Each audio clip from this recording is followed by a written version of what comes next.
So tell me, when did the two of you first meet, and how did you become aware of each other's research? In 1991, when I was involved trying to put together the first national conference on the elimination and prevention of coronary artery disease, we're blending this faculty together, and I was reading the New York Times, and I saw this article about the Grand Prix of all nutritional studies, and it mentioned, this character, Colin Campbell, who was from Cornell, and he'd done this incredible study, and that just hit me like a ton of bricks. I said, I don't know this guy from Adam, but I'm going to call. And I called Colin. We had a very engaging conversation, and he agreed. And so he came and was an integral, very important part of the faculty of that conference in 1991. So that 1991, this is now 2014. What is that? 23 years. Yeah. Yeah. So when I got the phone call, I was in the basement of our house where we had a desk, and I went running upstairs to tell, guess what? He said, guess this guy called, from Cleveland. He's a surgeon.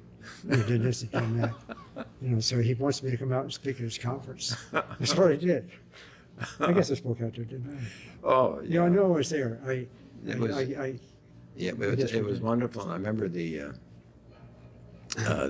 we had some fellows from Harvard. We have Lawrence Winder was there, Jerry Berenson was there, and it was really very exciting, because especially where Colin made a statement was, I really wanted to have some concepts come out of this conference. I just didn't want to have the speakers deliver their presentation, and so I brought together all the faculty afterwards, and you can hear them sort of testing the waters, gently sort of feeling whether we should really make any kind of a statement, because you don't want to offend anybody.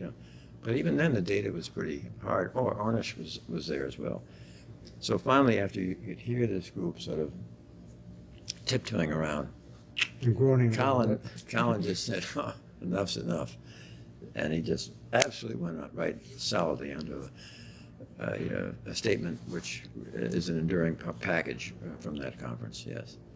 So how have you influenced one another's careers over the years?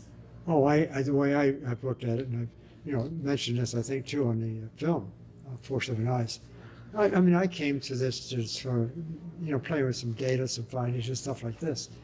No experience, as a physician or practicing with people. That was not my game, obviously. And so what he did, I just thought was magnanimous. And in fact, I used some of those results. And he was looking at our science. The way I looked at it, here's the science. This guy's actually doing it, on good scientific grounds, very carefully. So I had a slide up that I used for some years that showed, what he was doing. And I did have in there, this is probably the study of the century.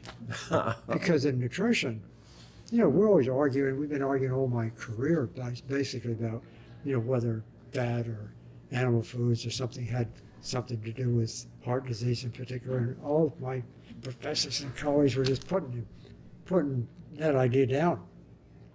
His work was really, and still today, I just think it's extraordinary. Well, what was fun about this was, and what really attracted me so much about Colin was,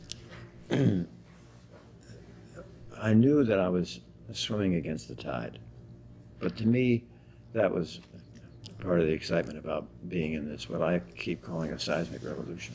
But Colin is with his knowledge and his background, and is absolutely totally on board, because he's totally fearless. No matter what it does to our professional reputations, the science is there, the science is solid. And what we're up against really is a tremendous indentured self-interest industry, and even sadly even educational situations that are so focused without wanting to change the status quo, because change is challenging. The only individual who loves change is the newborn infant. Well, I like it as sometimes, two metaphors I use. It's like being a minnow swimming up Niagara Falls. Or, being on the Queen Mary and having one oar to oar across the ocean. Yeah. It's about like that. It's been a challenge.